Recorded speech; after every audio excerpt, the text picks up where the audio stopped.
Nyakorom gajonka moro mora mintiere dakika en prario kod abich tok sa biero mar odiochieng' machiegni okang' mar ariyo wadhi nyime gi weche manyiena mag migago. Twak mar temo kelo winjruok e kinde Kenya Kwanza kod Azimio la Umoja dhi nyime Bomas of Kenya bang' chakruok mare juma mokalo. Jafwambo marwa Walter Nyambaga ni kono kendo miyo wachala mar wach makama. Walter, kinyalo mana winja musni misawa nyaka sani twak osechopo kanye mana kinyalo golo doke itwa. Misawa Sharon, mana kaka isekete kendi keto noendo yena koro apodh nyingi ni Misawa Sharon.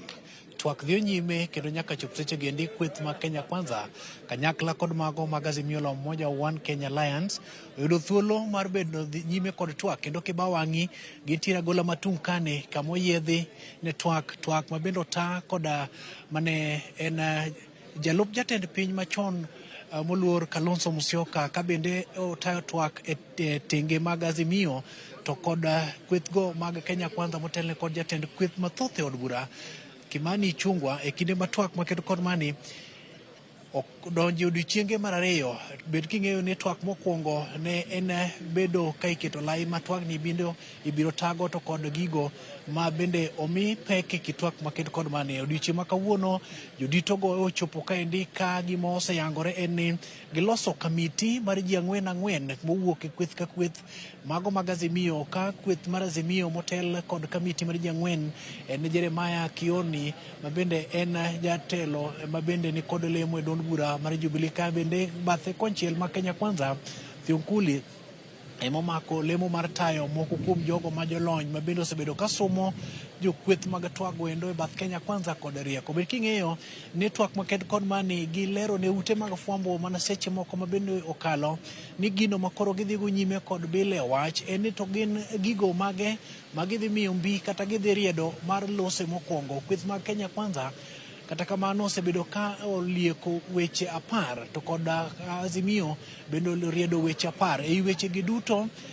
Azimio osebedo konyonore ne twak mamulo pek man ngima en gino manyaka mi pek kinde mag twak gino ma Kenya Kwanza ok osebedo ka ogone wiye kalore kit kaka chal mar siasa to kod chung' motegno mar gi osebedo ka ogik. Bed king'e twak med kod mani ogweng' weche pacho kaendi Bomas of Kenya kama bende nolandi duoko mar yiero lemo mar jatend piny mosekelo liet mag siasa pacho ka mana higni achiel mosekalo. Twak makedo kod mani gweng' weche telo mar ariyo e kinde ma kweth mag kinde ma ogai mar Azimio la Umoja One Kenya Alliance Raila Odinga to kod seneta mawuok e piny Amerika Chris Coons mawuok e gwenge mag Delaware kocha chonde ochopo pacho ka. Bed king'e twak makedo kod mani koro biro dhi nyime e kinde ma jodito ge obedo kod rado ka giloso mondo mi gibed kod yudo lai malongo mar keto kwe pacho ka. Igeno ni twak maked kod mani e kind seneta Chris kanyakla kod jatend piny William Ruto bende nigeno ni nyalo dhi nyime e kar jot ma jatend piny mantie pacho kaendi ma nyaka chop seche gi pok wayango ni to bende twak maked kod mani ogik kata bed ni ne geno nitiere twak maked kod mani biro dhi nyime kapok Chris ma en seneta odok e pinjego mag Amerika. Bed king'e ni twak med kod mani en mana mar manyo kwe e kinde ywaruok mag siasa mosebedo ka dhi nyime kaende. Moko kuom weche 10 molieki ni biro bedo mise mag twak osebedo ka dhi nyime ka nyaka chop seche gi nitiere moko kuom kuku mag jo Kenya mawuok e gwenge mopogore opogore ahinya to kar e kaunti ma Homa Bay manochopo kaende e bwo riwruok mar International Face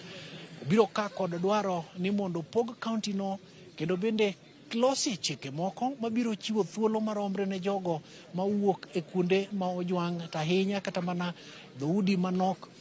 e kuonde mag jot. Jogo pedho kwayogi ni mondo kuku kata kweth mag twak noendo okaw dwaro margi kendo nywandie moko kuom weche mowinjo bed ni keto e lai e kinde mag twak. Kamiti ma bende dhi nyime kaendi ochiwne gi thuolo mar bede kanyakla ka koro mae picha mantiere en ni kweth mag twak mitayo kod Kalonzo Musyoka man jatend Wiper Party to kod Kimani Ichung'wah obedo mbele to ka bende kweth mag Azimio okaw korka chwich to Kenya Kwanza okaw korka cham ka jodito kata kamiti mag ji ang'wen bende oteno gi koni kod kocha. Twak dhi nyime kendo tok twak kamendi gibiro loso kod ute mag fwambe okang' ma gidhi kawo kaber king'eyo ni twak nyalo bedo mayie tek tweta nikech piny owacho kata kweth ma Kenya Kwanza pod onyonore ni twak mamulo weche mangima ok nyal bedo gino mag miyo pek kinde twak makedo kod mani. Kamano mar Azimio bende onyonore kendo iye ok dok chien matin